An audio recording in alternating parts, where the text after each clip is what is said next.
I want to welcome Coach Ivy, the Karen and Kevin Keys family head coach. I did that right? Right, Coach? The Yes. long introduction. Okay. Niele Ivey, it's so great to have you back into the podcast. It's such a pleasure to talk to you. First and foremost, let's just get right to it. Paris, how was it? I mean, it's like one of the best cities in the world. First time an NCAA basketball game has ever been played in the city of love. How was it for you? It was unbelievable. First class event. It was just what I imagined and more. The girls, I mean, our team just had just a phenomenal time. Not the outcome I wanted as far as the game, but the experience was exactly what I imagined. It was a dream come true for me to be able to be a part of this and to bring women's basketball on the main stage in Paris. And they did both teams extremely well as far as this the atmosphere. We went to the Eiffel Tower. We went to the Louvre Museum. We had a basketball clinic with like 100 12 to 13-year-old girls. It was just such an amazing time, and I know my team just loved it. Well, what did you like at the Louvre? Because I remember the first time I went to the Louvre, I was so overwhelmed. I had to like sit down and like go take a nap afterwards. It was so exhausting. Well, that was my second time being there. So Mona Lisa always is like my favorite exhibit to go into just to see how many people were in there. Because when you see the Beyonce Jay-Z video, it's like it's massive, it's big. There's no one in there, but when you actually get in there, the portrait is like it looks like a Polaroid. It's so small, and then there's so many people in there, so it's just like it's completely different from what you expect. But I'm a big fan of just art and things like that. So it was cool just to see a lot of different rooms. Yeah, I mean, in Paris, obviously, French love basketball. I mean, and you don't tell me in San Antonio we have Tony Parker and now Victor Wembanyama. Just being able to be there ahead of the games, the Olympic Games next summer. What was that like to preview for your team? Because there's so many. I mean, I interviewed Jackie Young and Jewel Lloyd won the Olympic gold. So I mean, it's like almost like a pathway to the Olympics. What was that like for the Yeah. girls on your team? It was awesome, and we're staying at the same hotel. I think that USA Basketball is staying at, so they kind of shared that with us. And we were just excited just to feel like we're actually in the hotel they're going to stay at. My team was so excited about that, and then we had a boat tour. So we traveled with South Carolina and our donors on a yacht tour that Saturday evening for a couple hours, and on the Seine River. So like that was the boat they said that I guess the Olympic team, both teams might have dinner on or something like that. So they shared Wow. that with us. So the team, they were going crazy about that. So just to know like we were kind of the, like you say, the prelude to the Olympics and the excitement that's going to come there as far as a lot of people traveling for the Olympics, which is such a big deal. It was also something special to feel like we were there right before the Olympics are being held there. And this season, let's talk a little about the season. So obviously, I'm a big fan of the team. You know, I've been watching y'all. Just like the first couple of games, I'm like at the edge of my seat from all the places around the world I'm at. I'm like, how's Hannah doing? I'm like, how's Coach doing? You know, so tell me from last season, ACC Coach of the Year, you make it to the Sweet 16. You know, going into this season, how do you reset expectations and talk to your team and kind of bounce back from that Paris loss? Yeah, well, I mean, each year, the expectation is always high here at Notre Dame. The standard is always high. We have a personal standard for this program. So I always talk about that, the expectation. When you come here, when you inherit that legacy of Notre Dame, like we're everybody's Super Bowl, it's very, very high expectation for this program. And so we always talk about that initially. As far as my team, I think we did a great job of bouncing back. It's almost like we were in the moment. We had I take away a lot of stuff from losses. So I did that, watched the film, watched it with the team, and then we just got back to work. It was one game, the first game of the season. We just happened to play one of the best teams in the country, which I knew we were going to do that. It was almost like a challenge that I felt like was going to be great for our program. It's a measuring stick to see where we're at.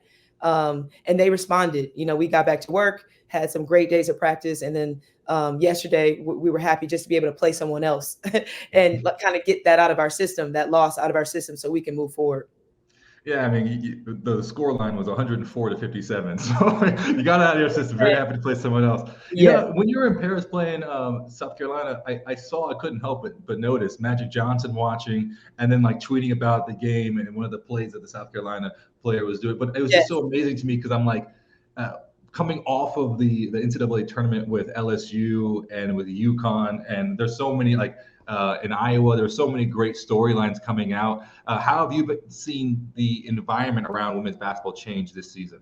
Yeah, I mean, already the excitement has been just as planned. I feel like the momentum from last year's Final Four, LSU winning national championship, all the exposure that game and that Final Four received. It was the most viewed Final Four in the history of our game. I think it was like 9.2 million viewers in the Final Four. So we're riding that momentum. Women's basketball is riding that momentum of excitement for our game, which I think is amazing. So for us to start in Paris, I feel like they did a great job of just promoting it, and the excitement of bringing like you mentioned earlier, the only collegiate game overseas on overseas land. So in Paris, so like that was an excitement in itself. And to watch the tweets, I think Kevin Durant tweeted. They were telling me afterwards, like it was star-studded in the arena.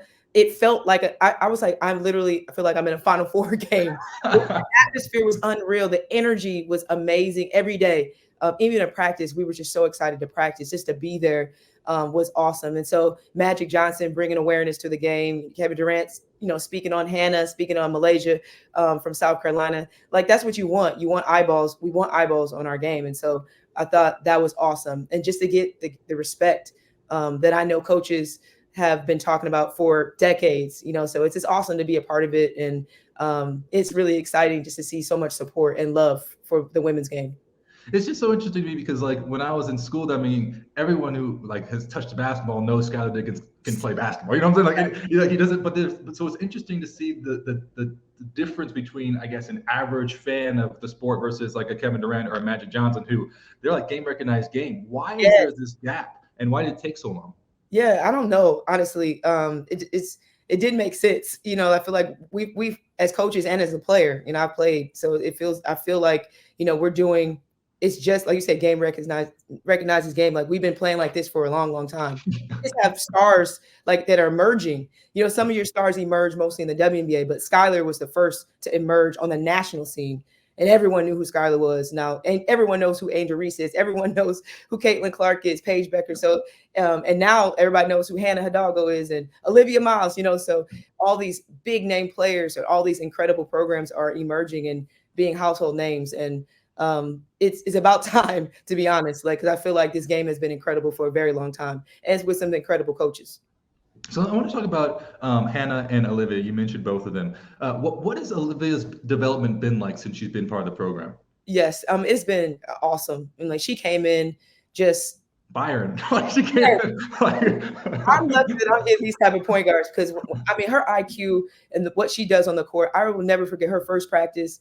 I think everybody's jaw dropped because she just changes everything. She's that gifted.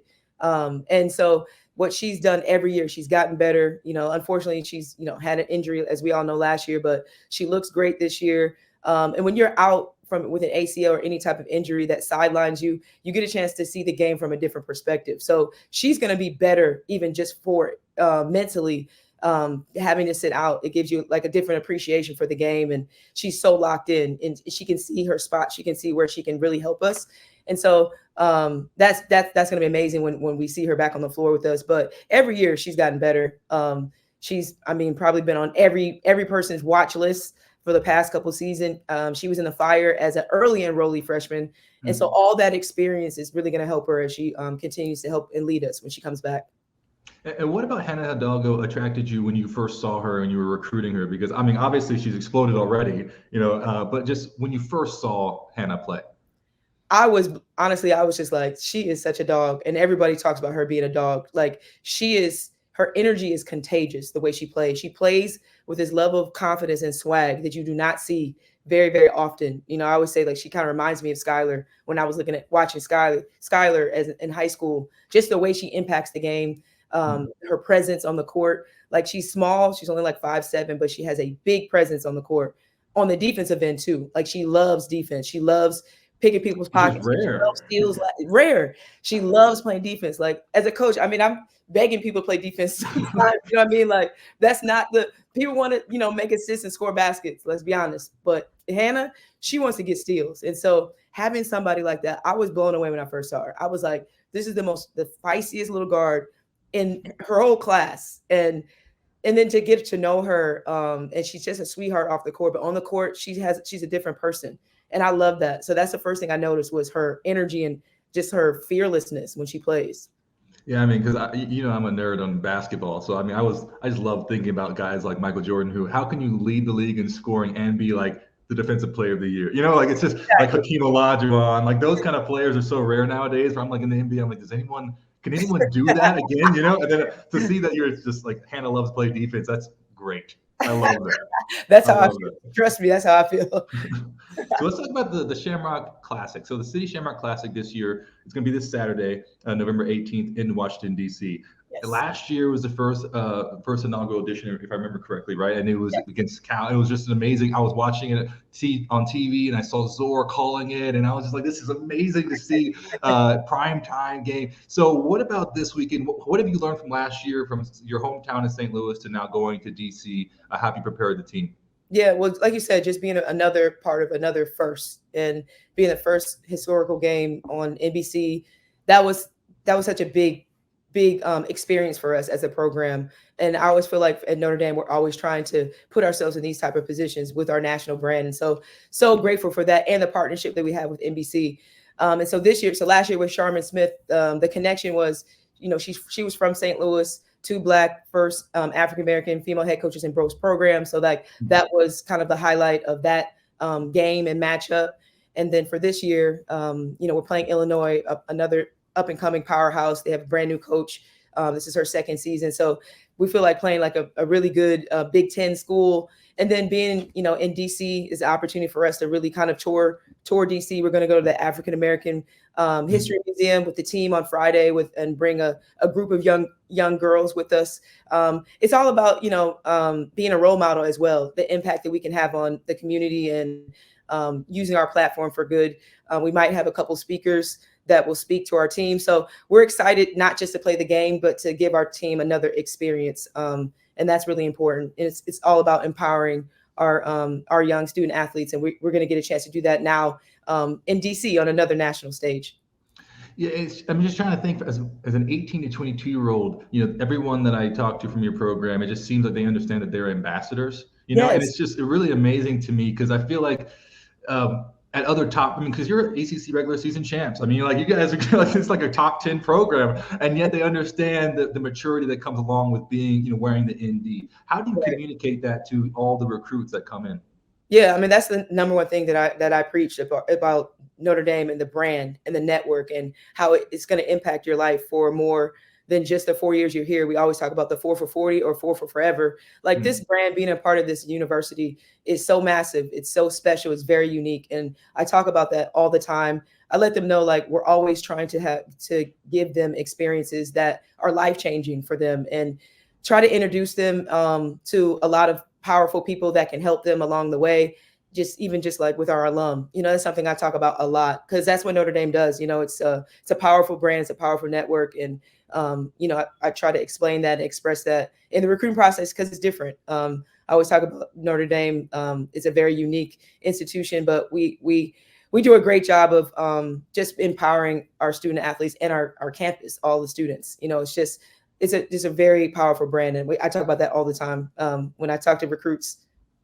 How's your relationship changed with Notre Dame, I guess, as you've gotten older and, you played there, you coached there, and it's just like, because even for me, even the past 10, 11 years, it's changed a little bit, So I guess for how have you grown to see Notre Dame a little different now as you've seen it a little further away? Yeah, I wish now, I guess, because I have such great relationships with a lot of our alumni, a lot of our donors, a lot of our board of trustees, I have a great relationship with Monk Malloy, who's our former president, Father Jenkins. Yeah, I brought Monk to Paris, actually. He ministered a church service on Sunday. So that was awesome to have him travel with us. But just realizing the magnitude of everyone that touches this program and touches this university, I wish I appreciated that more as a student athlete. I feel like I was in my silo with basketball that I didn't get a chance to really explore the magic of Notre Dame, I guess you can say. And so as a coach now, I get a chance to make these connections with so many different people. And I get a chance to realize the business side of Notre Dame, which I can really, really appreciate, and all the donors and high impact power players here at Notre Dame that I've had a chance to connect with. It's a much larger scale that than I realized as a student athlete. It's just so amazing. I'm so happy. I'm so happy for you and your team, and I can't wait to watch this Saturday at 1 p.m. Eastern on NBC and Peacock, Notre Dame versus Illinois. Coach, thank you for joining the pod. As always, it's a pleasure talking to you. You too. Thank you for having me.